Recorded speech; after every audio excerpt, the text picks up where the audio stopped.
গুৱাহাটীত পোষ্টমেনৰ সংগীতানুষ্ঠানত এক ডাঙৰ অঘটন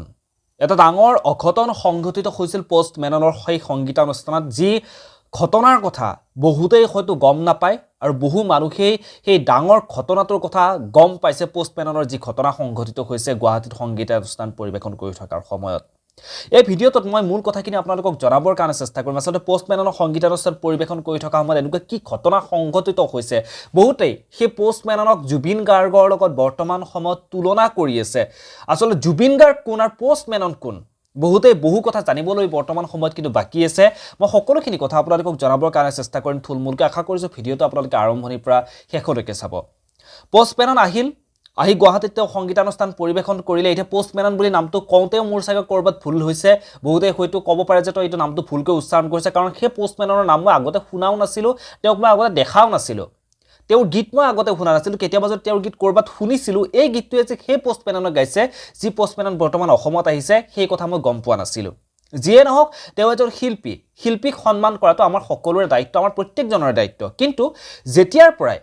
সেই পোষ্টমেনন আহি অসমত সংগীতানুষ্ঠান পৰিৱেশন কৰিব বুলি গম পোৱা গ'ল সেই খবৰ যেতিয়া বিয়পি পৰিল তেতিয়া একাংশই কি কৰিলে সেই পোষ্টমেননৰ ওপৰত বহুত বিতৰ্কিত কথা ক'বলৈ ধৰিলে আৰু সেই বিতৰ্ক কৰাক লৈ সেই পোষ্টমেননৰ একো নাযায় তেওঁ আহিল টকা ললে সংগীতানুষ্ঠান পৰিৱেশন কৰিলে টকা লুটিপুটি তেওঁ গুচি গ'ল তেওঁ তাতে একো ফৰক নপৰে আপোনালোকে সেই পোষ্টমেননৰ লেতেৰা বুলি কওক তেওঁ জোতাৰ পৰা পানী খোৱা বুলি কওক কিবা বিভিন্ন ধৰণৰ মন্তব্য আগবঢ়াইছে তাত কিন্তু তেওঁৰ কোনো ধৰণৰ প্ৰভাৱ নপৰে আমি সোশ্যাল মিডিয়াত বহুতে বুদ্ধিজীৱী হৈ পৰোতো যেটো সামাজিক মাধ্যম আছে আমাৰ নিজৰ যি মনত যায় আমি তাকে লিখিব পাৰো গতিকে বহুত কথাই লিখিছে জুবিন গাৰ্গৰ লগত পোষ্টমেননক তুলনা কৰিছে জুবিন গাৰ্গ আৰু পোষ্টমেনন সকলো মানুহকে কোনোবা পাপনৰ লগত জুবিন গাৰ্গক তুলনা কৰিব কোনোবা পোষ্টমেননৰ লগত জুবিন গাৰ্গক তুলনা কৰিব আৰে কি মানে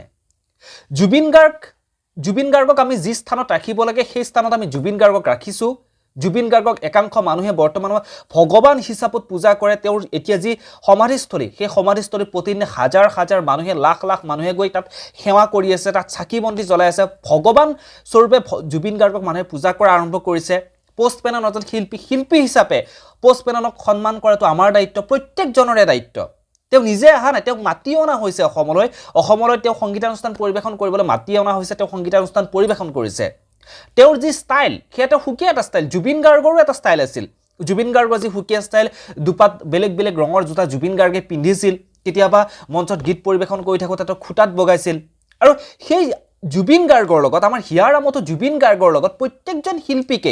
প্ৰত্যেকজন মানুহকে তুলনা কৰাৰ কিবা যুক্তি আছে নেকি জুবিন গাৰ্গক আমি একাখৰীয়াকৈ কৰিলো জুবিন গাৰ্গৰ যি স্থান আছে সেই স্থান কোনেও ল'ব নোৱাৰে এটা বেলেগ স্থানত অসমবাসী ৰাইজে জুবিন গাৰ্গক ৰাখি থৈছে আৰু প্ৰত্যেকটো সময়তে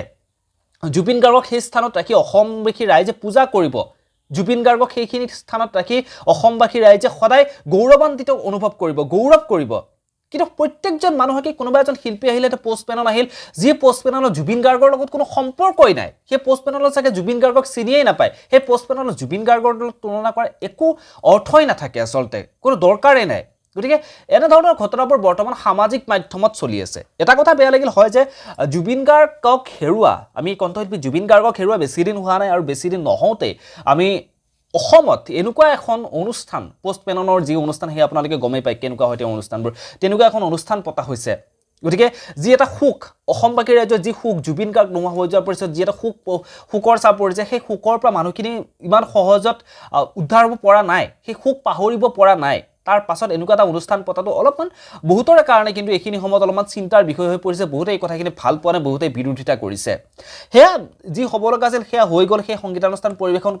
কৰি থৈ তেওঁ গুচি গ'ল কিন্তু প্ৰত্যেকটো ক্ষেত্ৰতে জুবিন গাৰ্গক যে টানি আনে জুবিন গাৰ্গক যে তুলনা কৰে আন সকলোৰে লগত সেই কথাটোহে কিন্তু খুব বেয়া লাগে এতিয়া পাপনক জুবিন গাৰ্গৰ লগত তুলনা কৰে পাপনৰ নিজৰ এটা সুকীয়া তেওঁৰ এটা স্থান আছে তেওঁ সুন্দৰকৈ তেওঁ নিজৰ কামবোৰ কৰি গৈ আছে জুবিন গাৰ্গেও তেওঁ নিজৰ কামবোৰ সুন্দৰকৈ কৰি গৈ আছিল তেওঁলোকক তুলনা কৰাৰ কোনো কথা আহিয়ে নপৰে কোনোবাই কয় পাপন বেষ্ট কোনোবাই কয় জুবিন বেষ্ট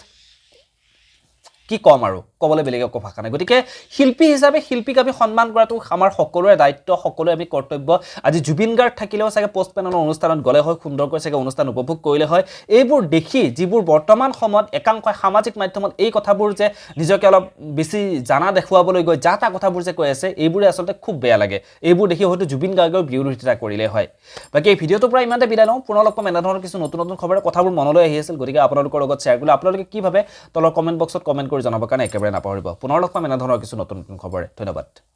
আৰু ইয়াতে যে মই আপোনালোকক প্ৰথমতে ক'লো যে এটা অঘটন সংঘটিত হৈছে পোষ্ট পেনেলৰ সংগীতানুষ্ঠানত আপোনালোকে হয়তো বহুতেই দেখিছে যে তেওঁ যেতিয়া ৰাইজক লগ কৰিব হৈছিল অডিয়েন্সক যেতিয়া লগ কৰিব হৈছিল তেতিয়াই ষ্টেজৰ পৰা পৰিছিল পোষ্ট পেনন তেওঁ পৰি অলপমান দুখ পাইছিল সেই সময়খিনিত তেওঁ লগত যিখিনি বাউন্সাৰ আছে বাউন্সাৰখিনি তাক সহায় কৰি লগে লগে তেওঁ উঠালে গতিকে তাৰপিছত আকৌ আগৰদৰে সংগীতানুষ্ঠান পৰিৱেশন কৰা আৰম্ভ কৰিলে সেইটোৱে এটা অঘটন হৈছিল পোষ্ট পেনেলৰ সংগীতানুষ্ঠান পৰিৱেশন কৰি থকা সময়খিনিত এই ভিডিঅ'টোৰ পৰা ইমানতে বিদায় লওঁ পুনৰ লগ পাম এনেধৰণৰ কিছু খবৰে ধন্যবাদ